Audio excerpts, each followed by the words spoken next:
Oh no, it's that damn Canadian again. No, please, don't click me away. Give me a chance.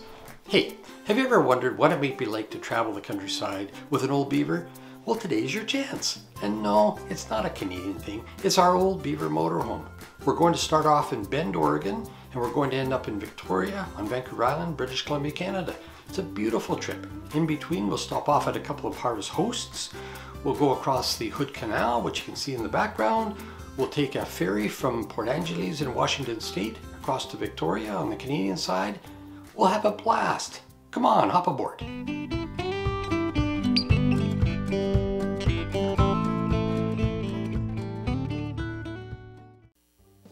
Oh, good. I'm glad you stayed. Okay, now for those of you who have been with us for a while, you'll know that our trip began in San Carlos, Sonora, Mexico, on the Sea of Cortez, south of Tucson.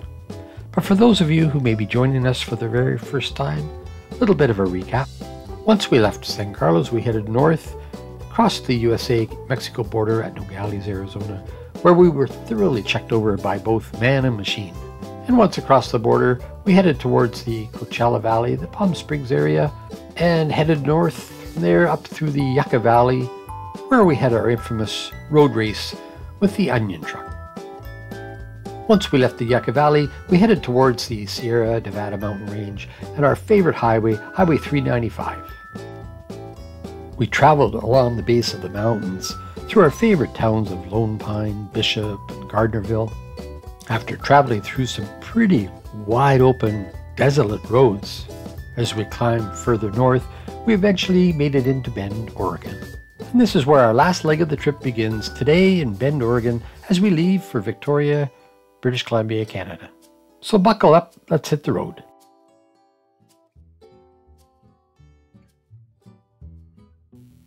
Well, our trip begins as we pull away from the Expo Center RV Park on the county fairgrounds near Redmond, which is a town outside of Bend, about 20-30 minutes outside of Bend.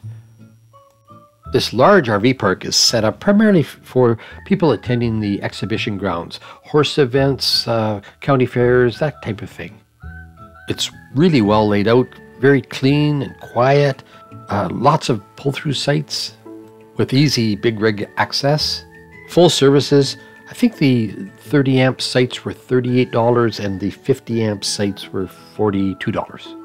It's ideal as a base camp if you're visiting the Bend, Redmond area, and for us it was just perfect because we wanted to pull in, hook up services, and leave the next day and have air conditioning ability throughout the night because it was really, really hot at this time of year. This exhibition RV park is located really close to the Redmond Airport, which is the main airport for this surrounding area. So if you're picking up somebody or dropping them off, it's ideal. We navigated a few side streets, and within moments of leaving the park, we were on the main road out of town and into wide open Oregon countryside.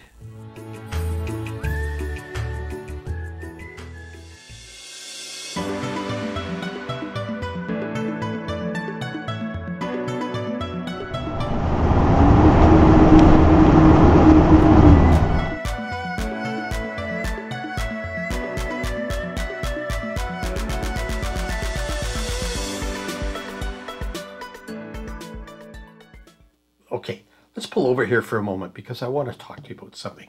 What do you notice offhand about what you're seeing on this road? Okay, time's up. It's related to pulling over when you have traffic behind you. Now, we had been traveling along this heavily forested road for some time, and I noticed that we had about 6 cars that were behind us that I was holding up. And I'm always sensitive to that fact, and I pull over at the first chance I get, to the point where I do it too often. Michaela often gets upset with me because I practically put us into a river or a tree trying to get off the road so others aren't held up. So this is what I did. The Mount Hood national sign, I pulled over, and just like every other time, nobody thanks you. Now, I know that may not seem like a big deal, and it doesn't matter whether it's in Canada, the USA, or Mexico. Nobody thanks you. Maybe once in a while you might get 1 or 2 waves or something a year, but it really ticks me off. I know Canadians are kind of regarded as being nice, too nice sometimes. We're not nice. I'm not nice. Well, there's nice Canadians, but you know, please don't stereotype us that way. Okay, I'm kind of nice, and I'm kind of sensitive to the fact that people don't say thank you. I give in. But you know, it's really not nice that people can't be bothered to say thank you. So I'm trying to figure out why. It's either, number one, they are so peed off with RVers that they're just glad you're off the highway. They're not about to wave thank you for something that you shouldn't even be doing in their minds. Or number two, they noticed, but they don't really care. They're carrying on. Or number three, they didn't even notice, didn't even register that you did something nice. But it gets to the point where I don't even feel like pulling over anymore. All it would take is a wave out the window, a finger out of the window. I don't even care what the finger is meaning, just some kind of a sign. You know, it would be just nice to be acknowledged, wouldn't it? Oh, so let me know what you do. Do you pull over often or not enough? What? Oh, please help me out here. Thank you. Okay, let's carry on this highway.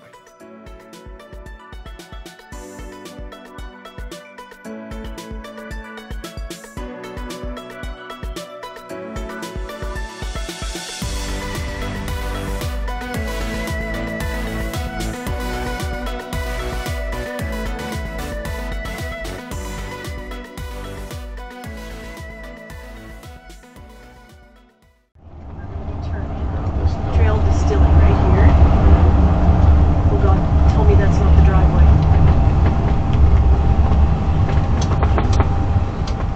Okay, so there's the food trucks. Yes, we screwed up our arrival, but it wasn't long before we were squared away at the back of the building. And wow, look at these fabulous dump tanks. Okay, let's go inside.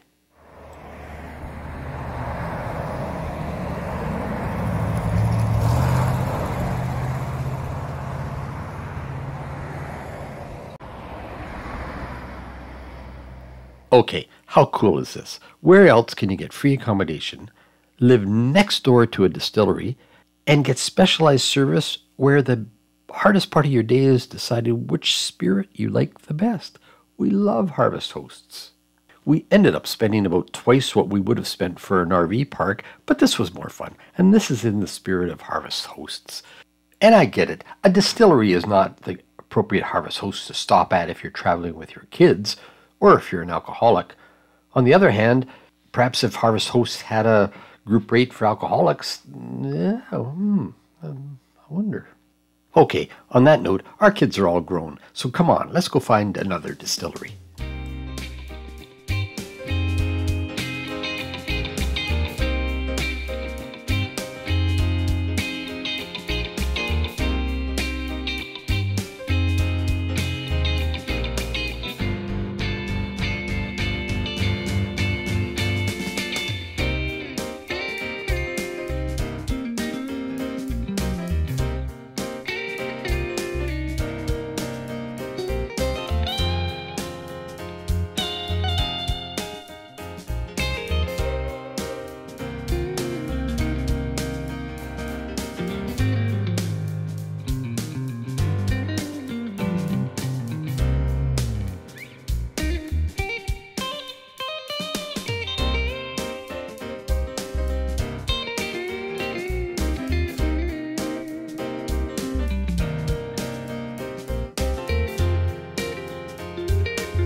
After being placed by a beautiful pond on the Sandstone property, Jason invited us in for a one-on-one lesson on distilling spirits.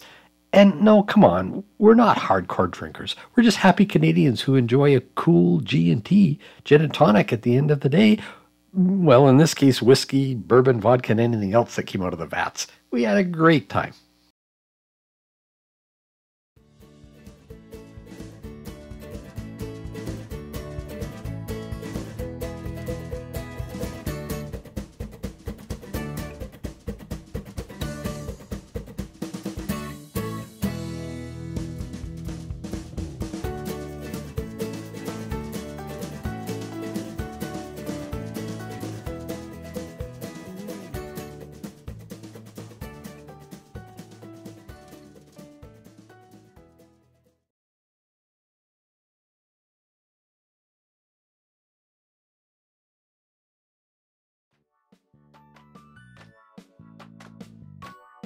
after a very peaceful sleep, we said goodbye to our harvest hosts and enjoyed the drive through the countryside back to the Interstate 5, heading north to Canada.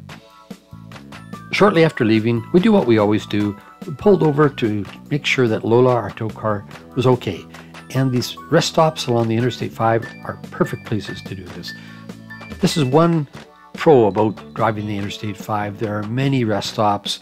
They're large, they're comfortable, they're safe. Really good places to stop, even if only for just a few moments. We've got lots of time this morning as we head north on the I-5, so I thought it would be a good time to show you where we are. We're looking at a map largely of western Washington State. Seattle is right here. Canada to the north above this white line. Vancouver is right about here. And Victoria on Vancouver Island, which is our ultimate destination, is right here on the tip of Vancouver Island. Japan, well, that's about 8,000 kilometers, say 5,000 miles to the west, but we're not going there today, so we won't worry about that.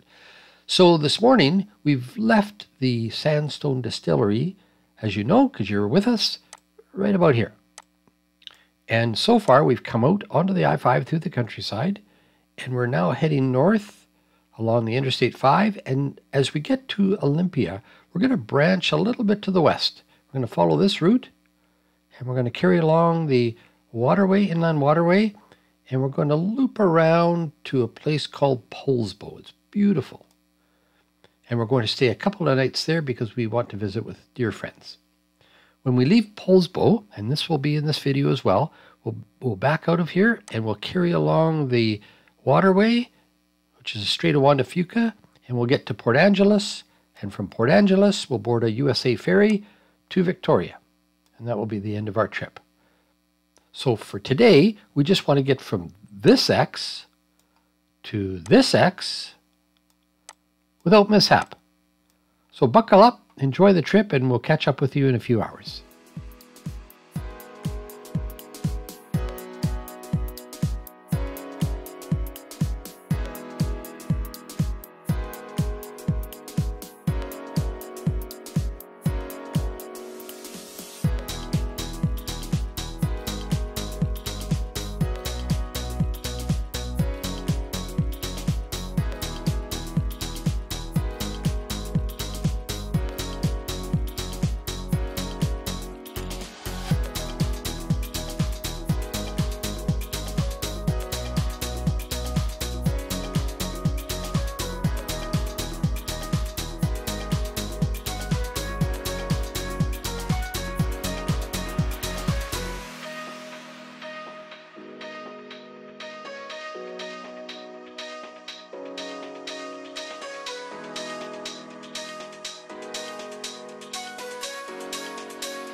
Good morning, fellow travelers. I'm really glad you stuck with me. Thank you.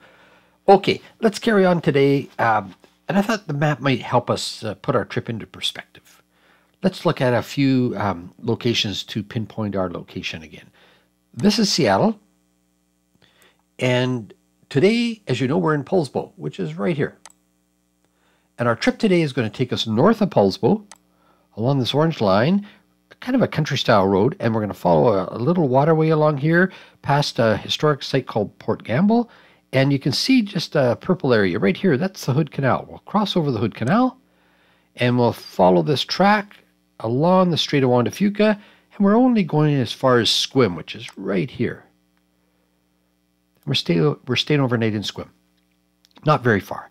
But before we leave this area, I just want to pinpoint a few things for you because I think it's really interesting. Bremerton, which is right here, has a huge naval presence. For those of you who live in the USA, you should be proud of this. It's a very large naval operation with surface ships in this area, aircraft carriers and the like, some decommissioned. And then just a little bit to the west in Bangor, which I think is right around here. Bangor is home to a submarine base. And when the submarines are headed out to the open Pacific, this is a track they would follow. They would follow this waterway along the Kitsap Peninsula, which is to the right. The Olympic Peninsula is to the left. The Kitsap Peninsula is to the right. They would follow this track, and as they come up to the Hood Canal Bridge, the bridge would open for them, and they would traverse this area and out into the open Pacific. So that's the track they would make.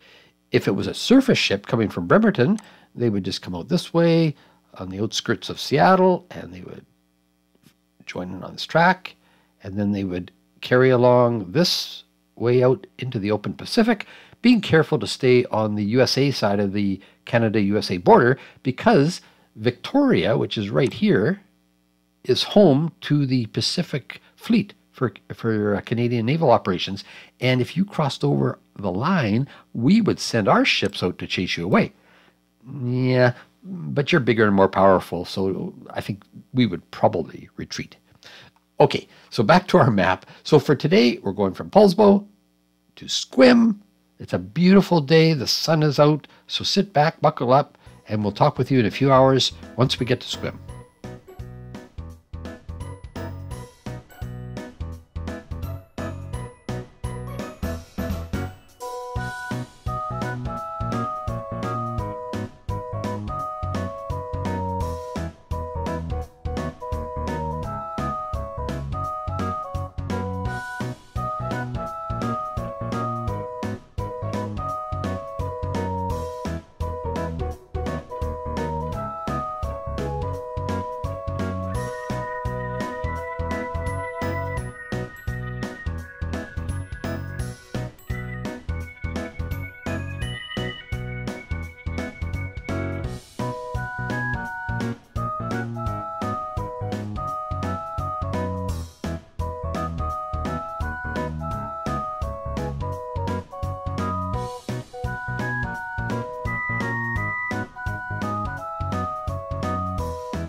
Good morning. I hope you don't mind me riding along with you on the right-hand side of your screen. I thought it would be a good way to not disturb the driver on the way to the Port Angeles ferry. Oh, wait a minute, I'm the driver. How does that work? You know. Okay. Well, as we pull away from the Seven Cedars Casino and RV lot, you can see how pristine it is, how well looked after it is. It was a wonderful place to stay. And I promised you a few tips about bringing your RV into Canada, and this is one of them. We would recommend that if you're traveling on the Coho ferry, stay here for the night. It's free. It's close to the ferry. You can relax a little bit. You can go have some food at the restaurant, a meal at the restaurant. You can gamble if you want, or you can just relax. And then for your ferry, the next day, you're rested and you're set to go. It's a great arrangement, so we would really recommend that. Also, we'd recommend, as we've done just now, unhook your tow car. You don't want to take a ferry trip with your tow car hooked onto your rig. It's just too risky. You may be asked to back up as you board the ferry. You just never know. It's not that likely, but it happens. And secondly, you could bottom out with your hitch as you drop down onto the deck of the ferry. You just never know what that transition is going to be like. So just leave your car with your spouse or your partner and drive yourself. So that's what we're doing right now. It's just you and me traveling to the ferry. Only 20 miles, a little over 20 miles to the ferry. It's not far. Give yourself maybe 20, 30 minutes. And we just drive through the downtown area of Port Angeles. Not a whole lot to see there. It's just a business district. and then we'll find ourselves right here in front of the ferry terminal, where you can just pull over. You can see the right-hand lane is designated for ferry traffic. Just pull your rig along there, and if you're uncertain about things, just leave it and walk to the check-in booth and talk with them before you try to get into the lineup at the booth. So let's do that right now, and we'll check in with you again as we get into the ferry line. I wouldn't believe a word that woman said. Oh, okay.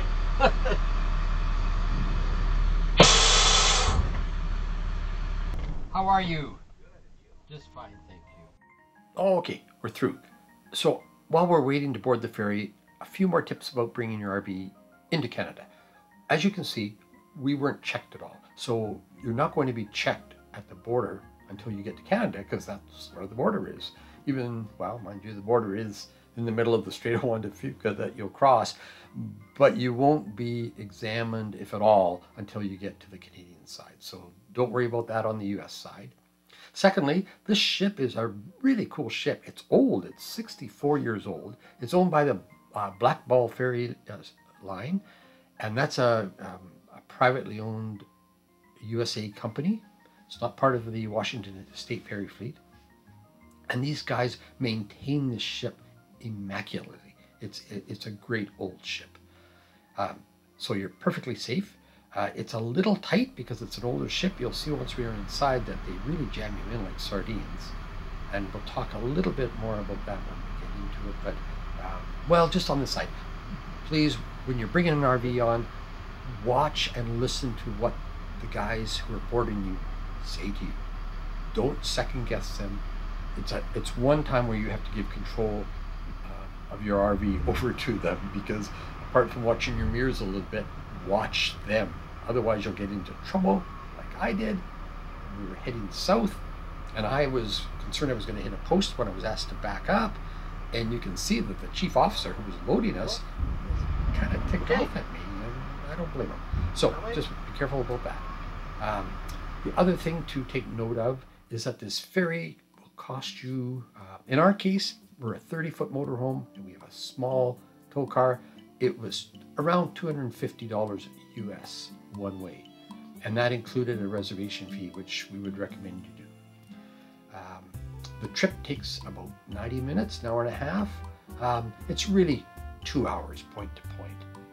It's only 22 miles. I mean, you can throw a stone that far, but it takes a while.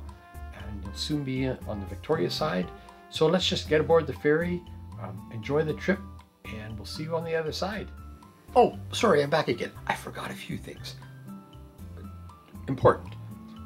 Fill up with fuel before you leave the USA side, because gas in Canada, sorry guys, I know you complain about your fuel prices. We've been paying $6 plus a gallon for years. So the high fuel prices in the US are nothing new to us. The exchange rate kind of kills us, but being from the US, if you're coming to Canada, you're going to gain because of the exchange rate. So that kind of offsets our high price of fuel. But fill up in Port Angeles, you'll save dollars that way. Secondly, don't load up with food or booze. Canada has the most, well, British Columbia has the most antiquated liquor laws in the civilized world. I mean, it's crazy, and you're taxed to the hilt for liquor. So you may say, well, we're going to load up on the USA side if we have to pay that much in Victoria. Please don't, because they'll take it away from you. There's a limit on how much liquor you can bring in, so make sure you're aware of what that is. And as for food, there's a lot of food that you can't bring in, so it's better just to leave your fridge kind of empty, come across and have some fun. And okay, that's it for now. See you aboard.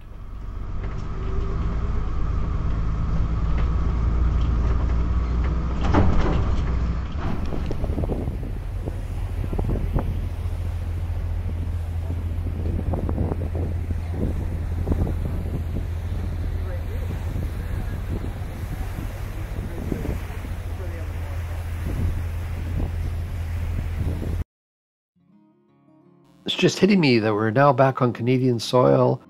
You're finally getting rid of us in the USA, but we'll be back. And folks, this is a season finale for our first season traveling with you in Monty. We've been away for 10 months, leaving Victoria last year, traveling to San Carlos, Sonora, Mexico through the USA, and back again. I hope, if you're interested, that you go back and look at the 10 previous videos that make up Season 1. They're attached to this site as a playlist. And please, if you think we're worth it, we'd love it if you would subscribe to our channel, hit the notification bell, and give us a like. Or if you don't want to give us a like, that's okay too. Even just a comment to tell us what we're doing well and not so well.